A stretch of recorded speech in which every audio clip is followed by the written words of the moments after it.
Good afternoon, Paul. It's December the 14th, a Wednesday. Here's the heads up brief for today. Thanks, Uday. Go ahead. Paul, in Papua New Guinea, Prime Minister James Marape said that he was looking at all solutions for the violence that's racked the highlands resource areas, specifically in Hila province. Yeah, okay. Well, look, let's not hold our breath for a sustainable solution coming out of the head office of Port Moresby. Right. Paul, in Indonesia, this is something interesting. An armed group clashed with the police and burned two police vehicles in the Yapin Islands in Papua.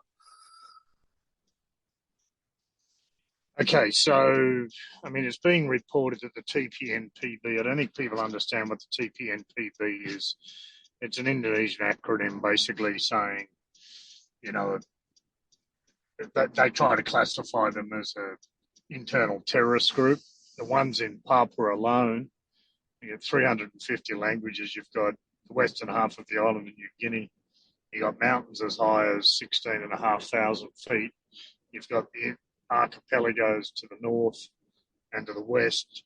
So you've got TPNPB elements, which are similar goal of freedom in the Yapen Islands and also in the Sarong area, which is a large Papuan town or small city on the west coast of Papua. Now we're talking Indonesian Papua, the western half of the island of New Guinea, as opposed to Papua New Guinea, which is a separate country. You've then got the Highland group of the TPNPB that is showing that they're not so much about freedom, they're about just terror, crime, whereas the Yapen Islands and the Sarong-based group are a little bit smarter, more cohesive, and certainly more focused on a genuine desire to have freedom. And so it's important that we don't see all these groups as, one group of Papuans. They're not separate leadership. They're not unified by anything other than a general goal of freedom. So just keep an eye on that, and we need to really understand what of each of these groups. There's also a group in the lowlands, or the semi-lowlands, the area between the lowlands and highlands around the Freeport area, in the area called Kalikopi, which is the coffee-coloured river, which is what its name is in Bahasa, and they're a separate entity altogether. So everyone thinks this is one unified movement. It's not, Uday. So just make sure our analysts understand that, because that affects our database entry and the quality of the extractions and the analysis we do, okay? Right, Paul, definitely. Those are all good points, and we'll keep that moving forward. In Malaysia and Thailand, there's flash flood warnings. This is mostly peninsular Malaysia. There's going to be continuous rains between December the 17th and the 21st. And in Thailand, the flooding is concentrated in the southern regions in the deep south. Okay, gotcha. Thank you for the heads up. Paul, on the political side of things in Thailand, Deputy Prime Minister Prawit yesterday said that it seemed that Prime Minister Prayut was indeed moving away from the Palang Pracharat party. He added that Prayut had just been nominated by the Palang Pracharat party, but was not a proper member. He also said that his relationship with Prayut would remain unchanged even if they are in different parties. Yeah, that's interesting. Was there any talk about where he may go to? Any new talk, I mean? No, right now the speculation is that United Thai Party that we've talked about before, Paul. Yeah. So Prawit didn't he didn't add any information to that? No. Okay, thank you. Australia and Vanuatu signed a bilateral security agreement. Now, this comes after a major ransomware attack in Vanuatu in November that affected government services and others. Okay, thanks. Paul, in Australia, the perpetrators of the December 12th police killings in Queensland, it turns out that they seem to be followers of right-wing conspiracy theories. Now, police haven't established that as a motive, but from the activity of these guys online, they seem to follow some pretty crazy conspiracy theories. Okay, and that's so far coming out directly from the media as opposed to police official releases I'm Yes. guessing, given the legal findings they're under.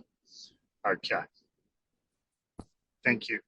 Paul, in South Asia, there was violence at a protest in Bangladesh yesterday in an industrial zone 20 kilometers north of Dhaka.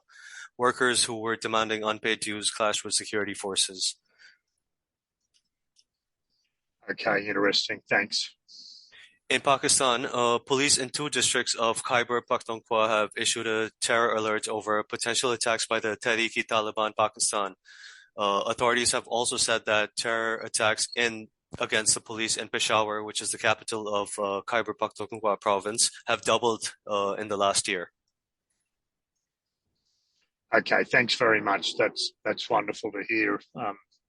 Another peak of extremism seems to be going on in Pakistan at the moment. Yeah. Paul, in Bangladesh, the anti-terrorism agency arrested the head of a prominent Islamic organization over potential terrorism links.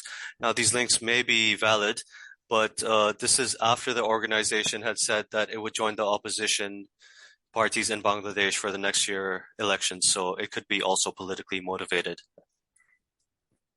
Yeah, so Bangladesh and Pakistan continue to be a real basket shape at the moment. I mean, is there any particular upward trend, or is it just some peaks that we're experiencing in both countries at the moment? Uh, for terrorism, Paul, in Pakistan, it's definitely an upward trend. In Yes. Bangladesh, the political violence that's trending upwards. Terrorism, not at this point. There is indications that the terror threat is rising in Bangladesh, but so far, nothing concrete. The political violence is definitely rising, though. Okay, thank you. Lastly, in the Europe, Middle East, and Africa regions, there's going to be strikes across various sectors, especially public transport in Italy from today over the next 4 days. This is against the draft budget being discussed by the government. Now, across Western Europe, including in Belgium, France, Italy, Portugal, and the UK, mainly transport sector unions have planned strikes for the upcoming holiday period. So this will disrupt travel over the next month in Western Europe. Okay, I'd be interested to see just how many of the Italian cities are affected and also how many cities across Europe and the degree of those. So I think we need to hone in on those and the dates and continue to update our clients accordingly. Okay. Yeah, well, definitely. That's the brief for today, Paul. Anything else from you? No, thank you. Excellent. All right, thanks, Paul.